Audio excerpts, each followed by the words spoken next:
कहानी में एक बड़ा धमाका हो गया है। मोहिनी ने समीर को परी के उसकी सौतेली बहन होने का सच बता दिया, जिसके बाद समीर गुस्से से आग बबूला हो जाता है।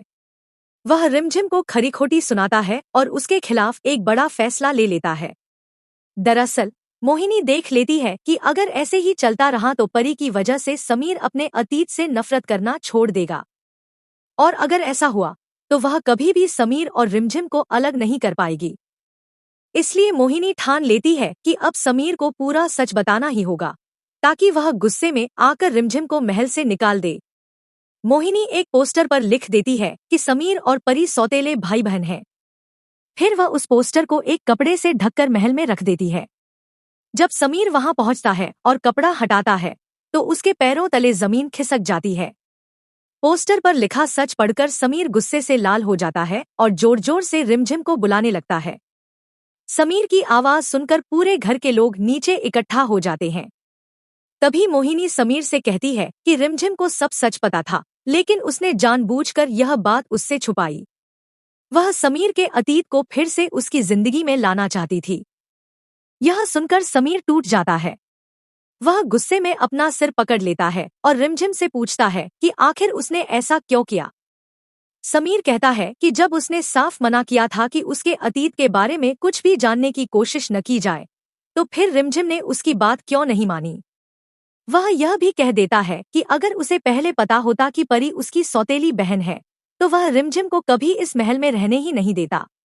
गुस्से में समीर फैसला सुनाता है कि रिमझिम को इसकी सजा मिलेगी और उसे महल छोड़कर जाना होगा। लेकिन यह सब बड़ी दादी देख रही होती हैं। उन्हें तुरंत समझ आ जाता है कि यह पूरी साजिश मोहिनी की है।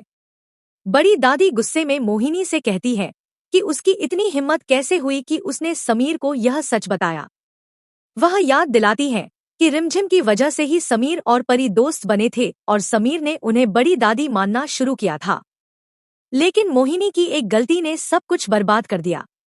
बड़ी दादी का गुस्सा देखकर मोहिनी डर जाती है, लेकिन उसके मन में सिर्फ एक ही बात होती है कि किसी भी हालत में रिमझिम को महल से बाहर निकालना है। तभी बड़ी दादी रिमझिम को रोक लेती है। वह उसे गले लगाकर कहती है कि अब वह कहीं नहीं जाएगी, क्योंकि उन्होंने उसे दिल से अपना लिया है और यह उनका आदेश है कि रिमझिम इसी घर में रहेगी। यह देखकर समीर भी हैरान रह जाता है कि बड़ी दादी ने इतनी आसानी से रिमझिम को अपना लिया। इसके बाद परी फिर से महल में रहने के लिए तैयार हो जाती है।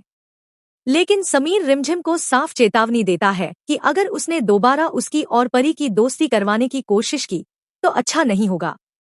तभी परी समीर से पूछती है कि वह उससे इतनी नफरत क्यों करता है। यह सुनकर समीर इमोशनल तो हो जाता है, लेकिन वह अपने अतीत से समझौता करने के लिए बिल्कुल तैयार नहीं होता। समीर गुस्से में रिमझिम से कह देता है कि अगर उसने फिर से परी को उसके करीब लाने की कोशिश की तो वह उसे तलाक दे देगा और दोनों हमेशा के लिए अलग हो जाएंगे। यह सुनकर रिमझिम का दिल टूट जाता है। वह सोचने लगती है कि आखिर समीर अपने अतीत से इतनी नफरत क्यों करता है। वह ठान लेती है कि किसी भी तरह समीर के दिल में भरी इस नफरत को कम करना होगा, नहीं तो वह हमेशा दुखी रहेगा। अब बड़ी दादी और रिमझिम एक साथ मिलकर समीर के दिल से नफरत मिटाने की कोशिश करने लगती हैं। दूसरी तरफ मोहिनी अकेली पड़ जाती है। बड़ी दादी हर कदम पर रिमझिम का साथ देती हैं और समीर व परी को करीब लाने का प्लान बनाती हैं। दोनों मिलकर एक बड़ी साजिश रचती हैं, जिसमें मोहिनी को फंसाने की तैयारी होती है, क्योंकि अब उन्हें पता चल चुका है कि यह सब मोहिनी की चाल थी। बड़ी दादी ऐसा प्लान बनाना चाहती है जिससे समीर मोहिनी से नफरत करने लगे। अगर ऐसा हो गया तो शायद समीर अपने अतीत को भी स्वीकार कर ले और परी को अपना ले। लेकिन इस बीच समीर और रिमझिम के